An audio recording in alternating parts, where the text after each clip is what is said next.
This looks to me like an example that requires substitution because I see a product and also because I see a composition. X plus 3 is underneath the square root.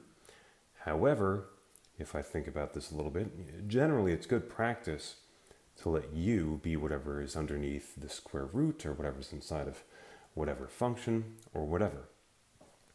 But if I look here, du is just equal to, well, the derivative of x is 1, derivative of 3 is 0, so I'm just left with 1. 1 dx is just dx. So du is dx. What do I do with this x over here? What's the deal? Here is du. This x plus 3 is u. What do I do with this x?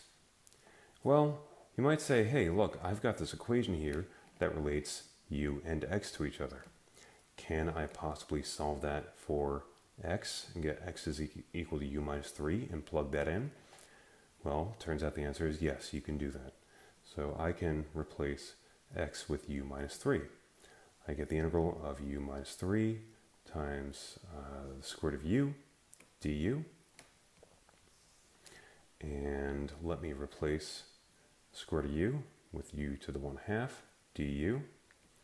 So this gives me u times u to the 1/2 is u to the 3/2 minus 3 times u to the 1/2 du. Now these are just powers of u. I can integrate this. Increasing the power on u to the 3/2 by 1 gives me u to the 5/2, and I divide by the new power, which is multiplying by its reciprocal, which is 2/5, minus 3 times the power rule says u to the 1/2 becomes u to the 3/2. That's when I add 1 to the power. I divide by the new power, which is the same as multiplying by its reciprocal, so that's multiplying by 2/3 plus c. And these 3's cancel out, and I'm left with 2/5 u to the 5/2 minus 2u to the 3/2 plus c. But finally, we don't care about the variable u, we care about x. And u is equal to x plus 3. So my final answer is 2/5 times x plus 3 to the 5/2. I'm just going to start this on another line here because I'm running out of some space. 2 x plus 3 to the 3/2 plus c.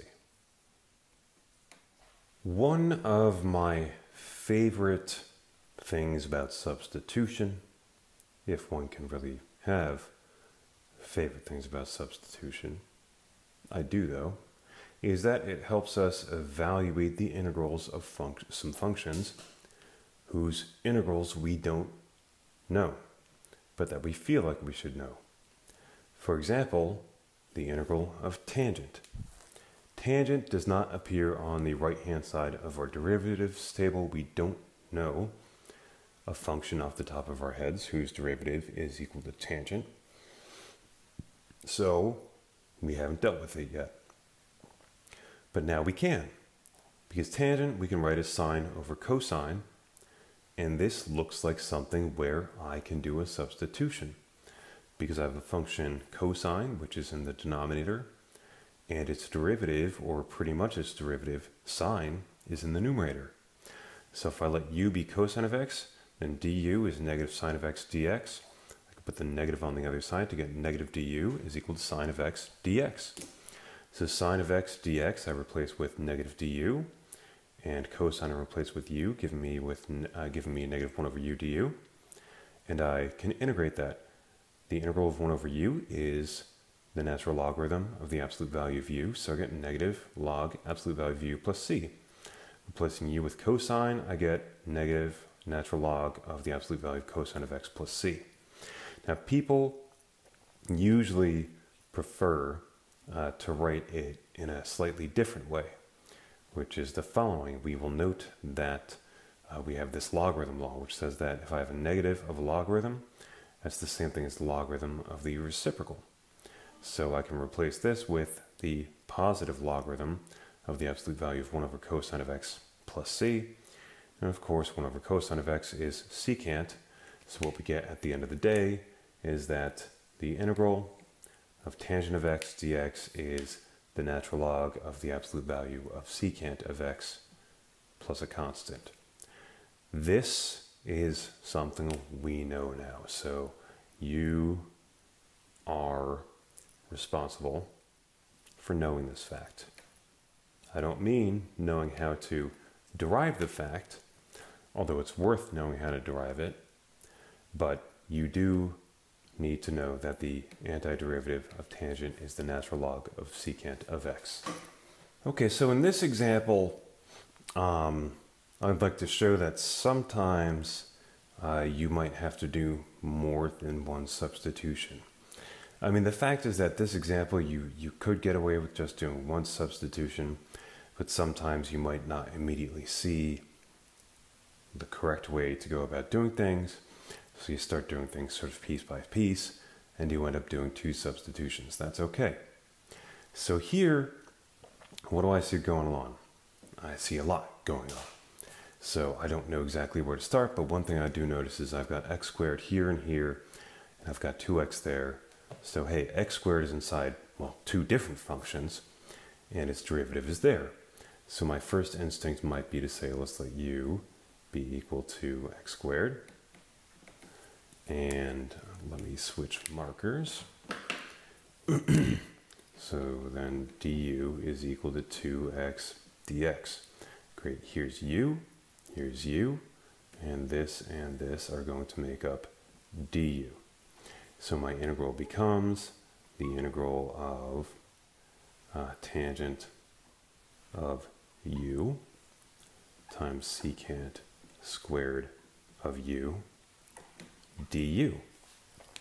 Now, I'm still not in a fantastic position in the sense that I can't just immediately evaluate this integral, because tangent secant squared is not a derivative that I know.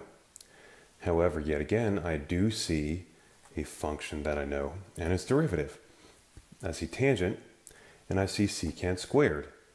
Secant squared is the derivative of tangent. So let's do another substitution. Let's substitute tangent, whose derivative is secant squared. Now, well, I can't write down w is equal to tangent, or u is equal to tangent, because I've already used u. So let's introduce another variable. Let's let w be equal to tangent of u, so that dw is equal to secant squared of u du. So what I have now is the integral of tangent u is w, secant squared is dw, and that's all I've got, the integral of w dw. Wow, that's a lot simpler. So this becomes w squared divided by 2 by the power rule plus c. And now I've got a fair amount of unpacking to do, because I only introduced w to help me out with u. So w squared is really equal to tangent squared of u over 2 plus c. But I also don't really want things in terms of u, I want them in terms of x. So I will replace tangent squared of u with tangent squared of x, all divided by 2 plus a constant. Great. So two substitutions. It's a decent amount of work, but at the end of the day, it transforms our integral to something much simpler that we can just immediately solve. And then at the end of the day, it's just some unpacking. And there we go.